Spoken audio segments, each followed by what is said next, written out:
Halo teman-teman, Assalamualaikum warahmatullahi wabarakatuh. Kembali lagi dengan aku, Anissa Ayu Alfiani, NIM 193111045 dari kelas PAI 5B dari UIN Raden Mas Said Surakarta. Nah, pada kesempatan kali ini kita akan belajar bersama mengenai pelajaran sejarah kebudayaan Islam terkait materi sejarah masyarakat Arab pra-Islam atau sebelum datangnya agama Islam. Nah, sebelum masuk ke materi, kita jalan-jalan dulu nih ke Arab Saudi. Kita lihat petanya di sini. Arab Saudi terdapat pada gambar yang berwarna kuning. Kenapa warnanya kuning?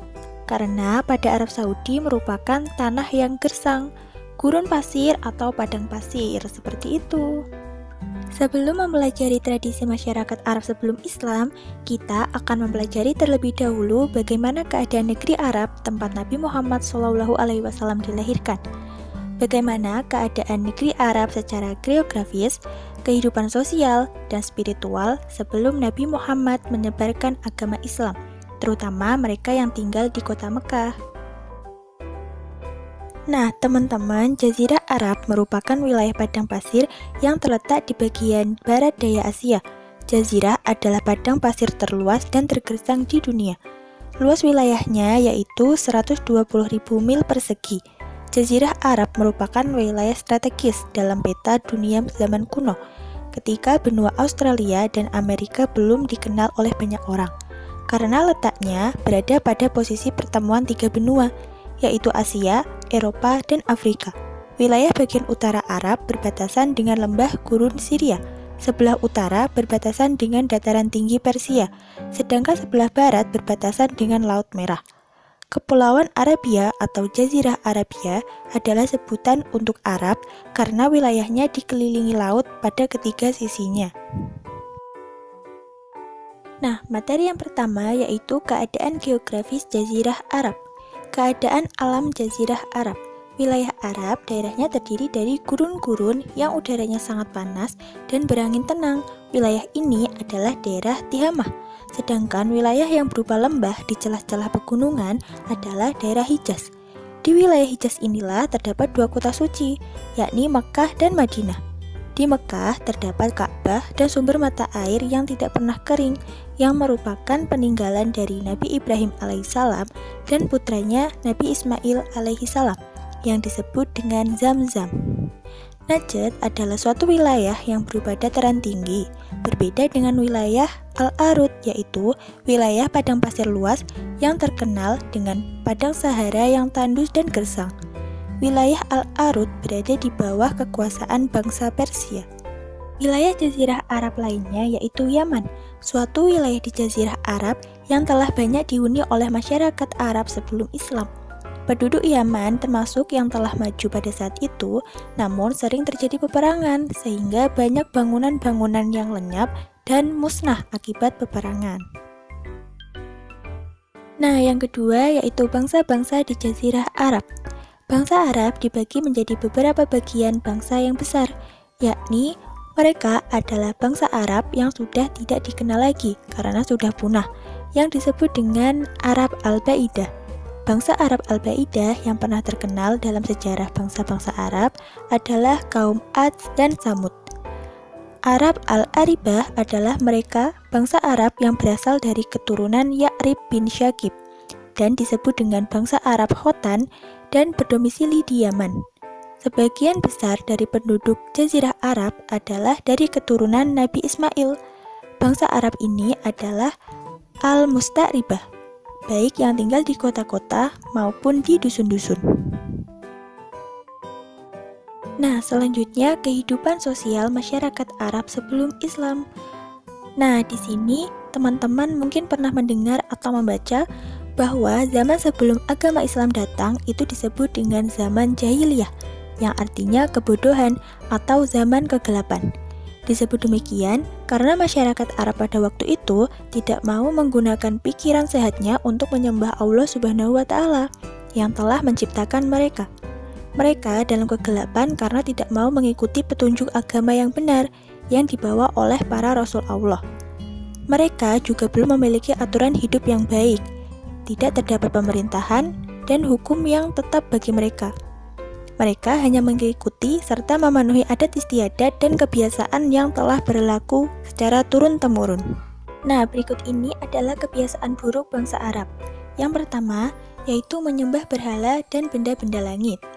Yang kedua, judi dan mabuk-mabukan.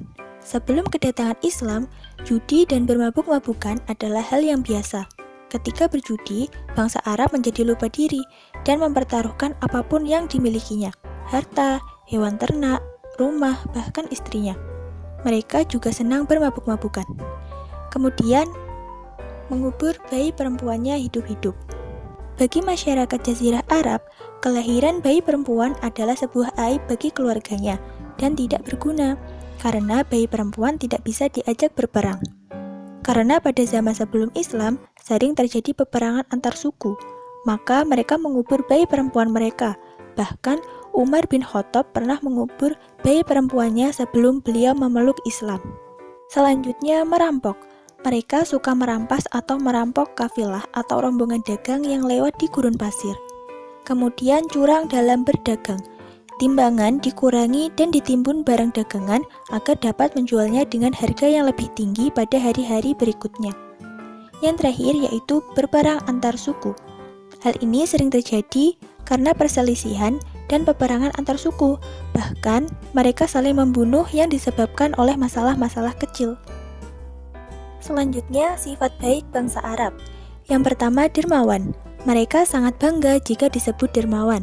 Apabila seseorang kedatangan tamu, sementara ia tidak memiliki harta atau apapun kecuali seekor unta, karena sifat dermawannya, ia rela menyembelih untanya itu untuk menghormati tamunya. Yang kedua, suka menepati janji. Bagi mereka, janji merupakan hutang yang harus dibayar. Yang ketiga, memiliki tekad yang kuat. Apabila bertekad melakukan sesuatu, mereka sangat gigih berusaha untuk mencapai tekad yang dicita-citakannya itu. Kemudian, menjaga harga diri. Mereka rela berkorban untuk membela kehormatannya dirinya, keluarga, dan kelompoknya. Sifat ini menyebabkan mereka menjadi pemberani. Nah, materi yang ketiga yaitu kebudayaan masyarakat Arab sebelum Islam. Kebudayaan masyarakat Arab pra-Islam yang paling menonjol adalah bidang sastra bahasa Arab, khususnya yaitu syair Arab. Di negeri zaman adalah tempat tumbuh kebudayaan yang amat penting yang pernah berkembang di Jazirah Arab sebelum Islam datang. Bangsa Arab termasuk bangsa yang memiliki rasa seni yang tinggi. Salah satu buktinya adalah bahwa seni bahasa Arab atau syair merupakan suatu seni yang paling indah, yang amat dihargai dan dimuliakan oleh bangsa tersebut. Mereka amat gemar berkumpul mengelilingi penyair-penyair untuk mendengarkan syair-syairnya. Ada beberapa pasar tempat penyair-penyair berkumpul, yaitu Pasar Ukas, Madinah, dan Zulmajas. Di pasar-pasar itulah penyair-penyair memperdengarkan syairnya yang sudah disiapkan untuk itu. Seorang penyair mempunyai kedudukan yang amat tinggi dalam masyarakat Arab. Bila pada suatu suku atau kabilah muncul seorang penyair, maka berdatanganlah utusan dari kabilah-kabilah lain untuk mengucapkan selamat kepada kabilah itu. Untuk itu, kabilah tersebut mengadakan acara-acara dan jamuan besar-besaran dengan menyembelih binatang ternak. Untuk upacara lain, wanita-wanita cantik dari kabilah tersebut keluar untuk menari, menyanyi, dan menghibur para tamu. Cara yang diadakan adalah untuk menghormati sang penyair. Dengan demikian, penyair dianggap mampu menegakkan martabat suku atau kabilahnya.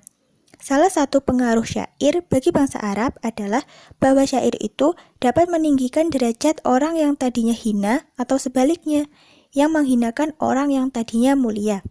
Sebagai contoh, ada seorang yang bernama Abdul Uzza bin Ibnu Amir. Dia adalah seorang yang mulanya hidupnya miskin. Putra-putrinya banyak, akan tetapi tidak ada pemuda-pemuda yang mau menikahinya. Kemudian dipuji-puji oleh Al-Asya, seorang penyair ulung. Syair yang berisi pujian itu tersiar kemana-mana. Dengan demikian menjadi masyhurlah Abdul Uzza itu.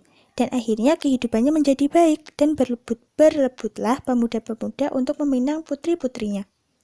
Mereka mengadakan perlombaan bersyair dan syair-syair yang terbagus. Biasanya mereka menggantungkan di dinding Ka'bah, tidak jauh dari patung-patung pujaan mereka, agar dinikmati oleh banyak orang. Jadi syair itulah digantung di dinding Ka'bah, kemudian sudah pasti suku dan kabilah tersebut naik pula martabat dan kemuliaannya. Kemudian, kondisi seluruh kebudayaan bangsa Arab telah tertuang dan tergambar di dalam karya syair-syair mereka. Nah, terima kasih sudah menyimak videoku sampai habis. Sampai ketemu di video-videoku selanjutnya. Salam sehat dan bahagia untuk kita semua. Wassalamualaikum warahmatullahi wabarakatuh.